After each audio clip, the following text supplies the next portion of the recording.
Today's artist of the day, Andrew Weaver. Yo, what's going on, everybody? Welcome back to another artist of the day.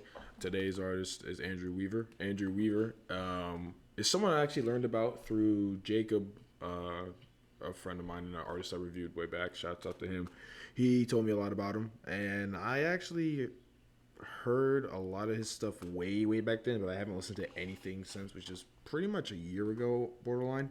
So I have no recollection of anything that what he sounds like, but I will read what his description is, since that does a better explanation of who he is than I could give it.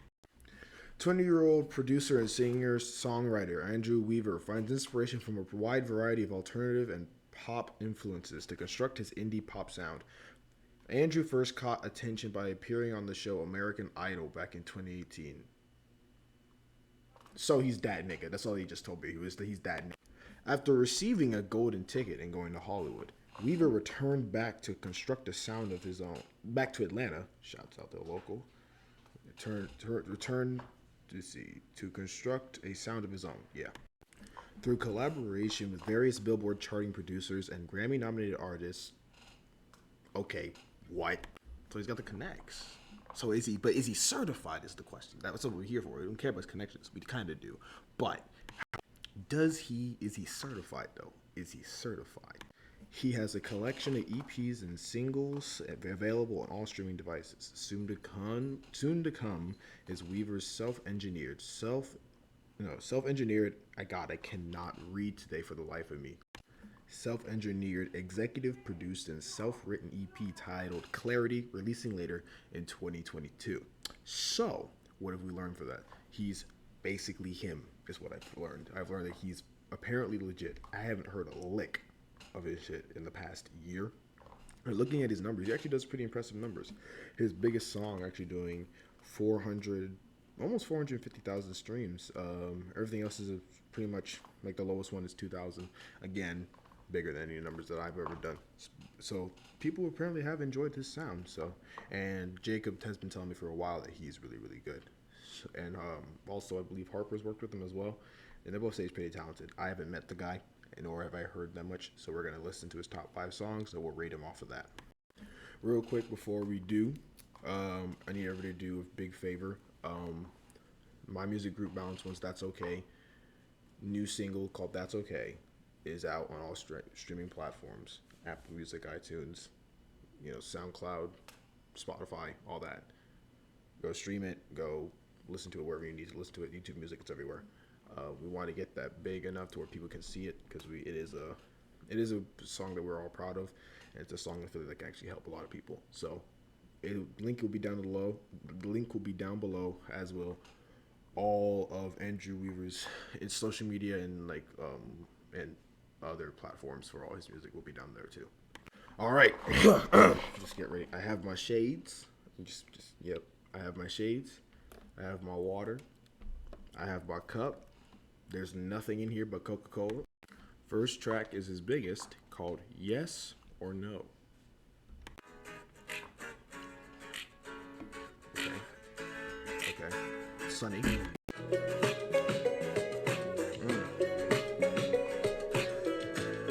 It sounds like it would belong in like a movie, like a Lilo and Stitch. Words are not working today. Before we met, 'cause you're the first thing on my mind. You're the first thing on my mind. That kick is heavy as fuck. No, I'm never letting go. That kick, I don't know how it feels. It's interesting. It's like, obviously, it feels like obviously acoustic, and it feels very hollow though. I don't know what it is. It feels very hollow. And yeah, but it's not bad. It's just interesting. I don't know if there's an effect, or if it's just like done pretty much live, so that's why it sounds like that. But it's very interesting. I don't know if I don't dislike it, but I don't know if I like it. Well, This is falling for you. I may as well be flying. That was Yes or No. Not a bad song. Just felt, I don't know. I It's not a bad song at all. He's can obviously sing. The production is very solid. The instrumental, I love it. It's pretty groovy, but at the same time, I feel like something is missing. Feels like something is very. There's something void of it at the same time. Like in its simplicity, I feel like it's missing a lot, kind of. Like at the beginning, all that stuff's fine.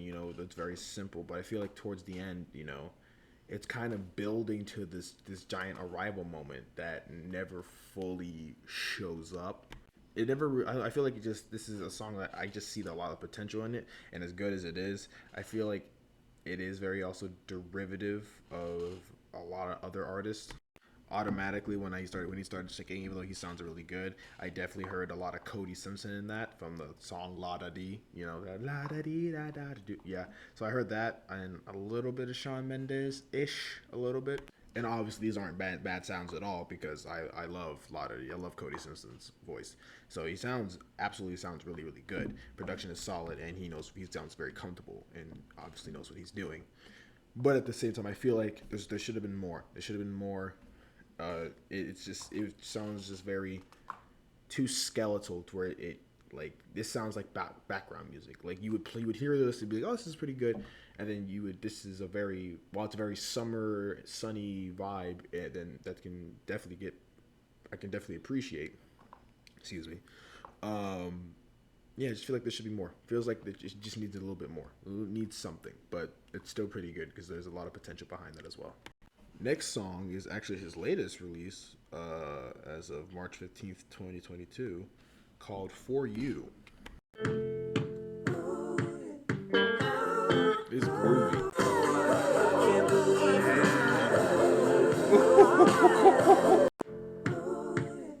Groovy.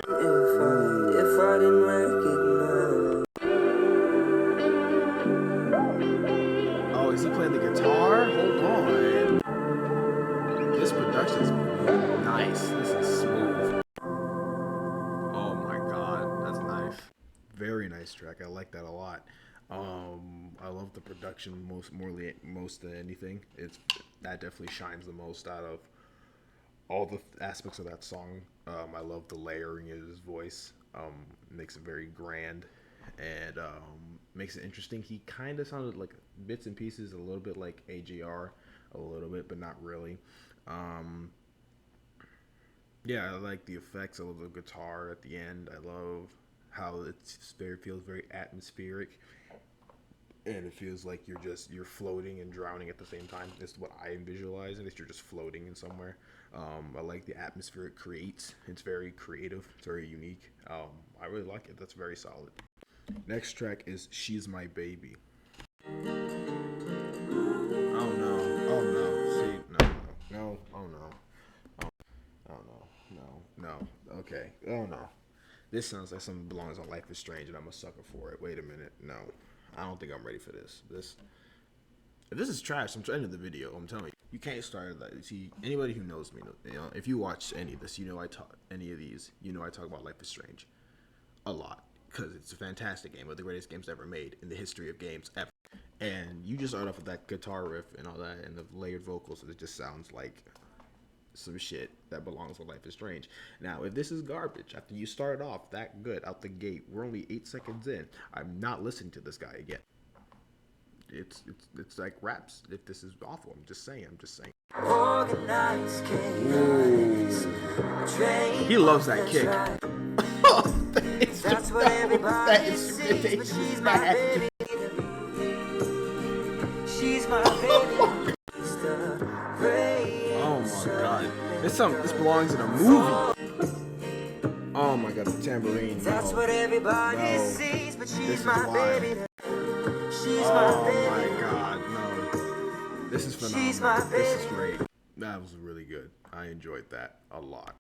I like how simple the instrumentation is on this song. Just how it's like very simple, yet it works so well, so effective. Especially and then he comes in with the singing, and it just all blends together really well. Mixing is done really really good on all these tracks in general, but specifically that one I enjoyed a lot.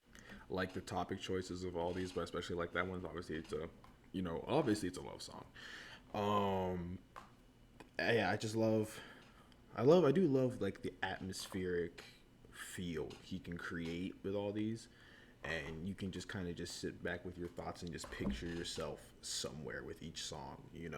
I think that's one of those things that's like creatively, if you do it really well enough, people can will notice it, and that's what makes it like really really entertaining. Is they can captivate your emotion as it does sonically your ear. So I definitely think that's a big thing that he has going for him as well. Next song is Likewise. Real quick before I do go to that song, I will say that like that song, as good as it is, very like he's heavy on the Shawn Mendes. Like very Shawn Mendes treats you like all I'm waiting for is for him to hit a high note, and I literally would just say he sounds like off of better than he can. Like I can't admit it. You were one in a million. Don't let him rap now. Wanna leave so soon. Ooh, this is like R&B. Cause you know I know that we got some. And you know likewise. You know likewise. What? You know likewise.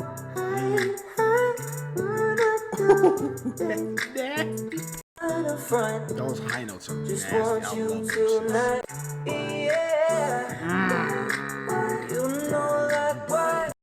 All right, that was Likewise. Again, not a bad track at all. Another really, really solid song.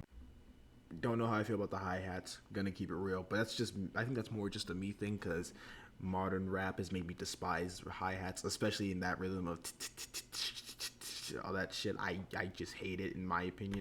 It fits, and it adds another element of unexpected to the song, which I can appreciate, because I low-key thought he was about to start rapping. But this is very much more of an R&B type feel. High notes again sound.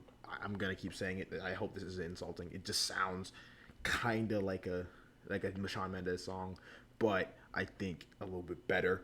The high notes he hits, and kind of, I especially love the why and the background vocals that go through. I definitely enjoyed that a lot. As good as all that is, though, I just feel like it's really really simple. A lot of these tracks, as good as they are, they seem very surface level. Like there's not really that much to dig into. It's not many layers. So it just sounds very like, oh, this is pretty good, but it's kind of a 1 to 2, 3 max listen. I feel like if I listen back to these, over and over, by the third time, I'll get to everything I need to hear from the track. So none of them are bad, just seem like just surface level bangers. And final track we'll listen to is called Safe Travels. Then after this track, we will then rate him based off what we heard, and we'll go from there. Boarded the plane. Oh no. This is nice. Hold up. Did we really need hi-hats? Did we really? This layering is crazy. This better be a crazy climax, I'm telling you right now. This is giving me very How to Train Your Dragon outro vibes. Like, let the winds carry, like just that building of just, please. This better lead to something fantastic. On my own. Oh my god. No. This interjections are nasty.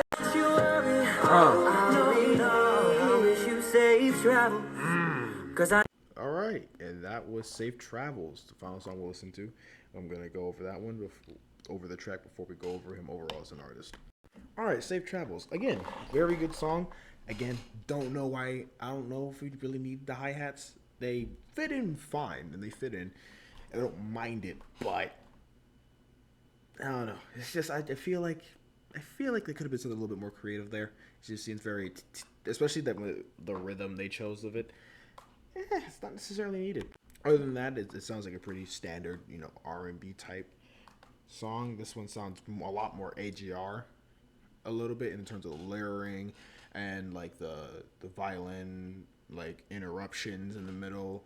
It all sounds great. Love the layering in his voice that he does. Overall I like it a lot. But again, just feel like there's really nothing to really dig into per se. I did like one of the lines though. He said it doesn't rain that much over here, so I know it rains heavier over me. That was fire. All right, overall, Andrew Weaver. Overall, what am I thinking? Well, obviously, you can see why, he won American, or he got the golden ticket on American Idol. You could see why. He can sing his ass off. He has talent on all levels, from writing to, writing is all right. I'll definitely say it's his weakest in terms of lyricism. That's definitely his weakest. I think he is very good at creating generic hits. And I don't say generic as in an insulting way. I say that in the sense of you would hear this on the radio and you'd be like, oh my God, that you think a professional really did this. This is really, really good. I think he's fair. I just think he gets a lot of influences from main stuff, so many big artists that he kind of loses his own individual sound. I think overall, while he's good on all three levels, he can sing his ass off. That's no debating. He can write pretty good lyrics, and he can produce when he needs to produce really, really, really well. I think there needs to be more layers. I think there's nothing really to dig into. I feel like once you listen to it once, the first or second listen, you're like, okay, this is very typical. Oh, this is a love song, or this is an R&B song of just, oh, that's pretty all right. That's pretty cool, but nothing really memorable. Nothing really impactful. It's something where you would just think, oh, that's a pretty good song, and then you would listen to it in the background or for a party or whatever. Not something that you would be like actively be like, this is it. And I'm sure there's a lot of people who would disagree with me, and that's fine because these are still really good songs. And despite all my criticisms, he's really good at what he does. So I love the creativity. Very interesting choices to put hi-hats in certain songs. While I'm not a big fan of that hi-hats most of the time, especially in that rhythm that they chose, they fit in pretty well. It wasn't just randomly put in just for the fuck of it, and they were just like, oh, let's see what happens. No, they actually put it in and made it sound like it made sense there. That being said, I'm not the biggest fan of it, but again, that part I would say is just me more than anything, rather than it being like it sounds out of place, because it all sounds fine. Yeah, I would just say for me, I just think there needs to be more layers to this. I think in terms of on a writing level, overall, I feel like there needs to be. I feel like there's need to be more that will leave you thinking, leave you pondering, leave you wanting to come back for more, in the sense of I have to go back and re-listen to what he just said, because that means it catches you some way, or he's really good at creating atmosphere. Though I'll say that it's one of the biggest strengths is that he's very good at creating atmosphere, and that is huge. Overall, if I were to give him a rating, I would say I would give him a strong 6 to light 7, definitely. Definitely really, really good, but also definitely a lot of room to grow. I think the next step definitely is to make it more complex and more individualized, to where you can hear it and say this is an Andrew Weaver song, not calling him a ripoff, but this is a ripoff of Shawn Mendes. This is a ripoff of an AJR type John Bellion song. This is just a typical, sounds like you copied 2000s 2010s R&B and like put it in this era. But yeah, I say strong 6 to light 7. I think it's really, I think he has a lot of potential. He's definitely not awful. Someone I could definitely go back and listen to, despite all my criticisms. I just need to hear more. And yeah, I definitely enjoyed it. This was definitely enjoyable. It didn't feel like a chore listening to him. Andrew, if you even see this, don't know if you will. Hopefully you don't take my criticisms hard at all. Hopefully you get a laugh or two out of this. Yeah, if you have any questions, comments, or anything, message me. And let me know if you ever want to work together, because like I said, I'm in your area, in the neck of the woods, I guess. If you're still in Atlanta, I don't know. Probably still are. But yeah, with that being said, artist of the day, Andrew Weaver. Stay safe. Love y'all. Bye-bye.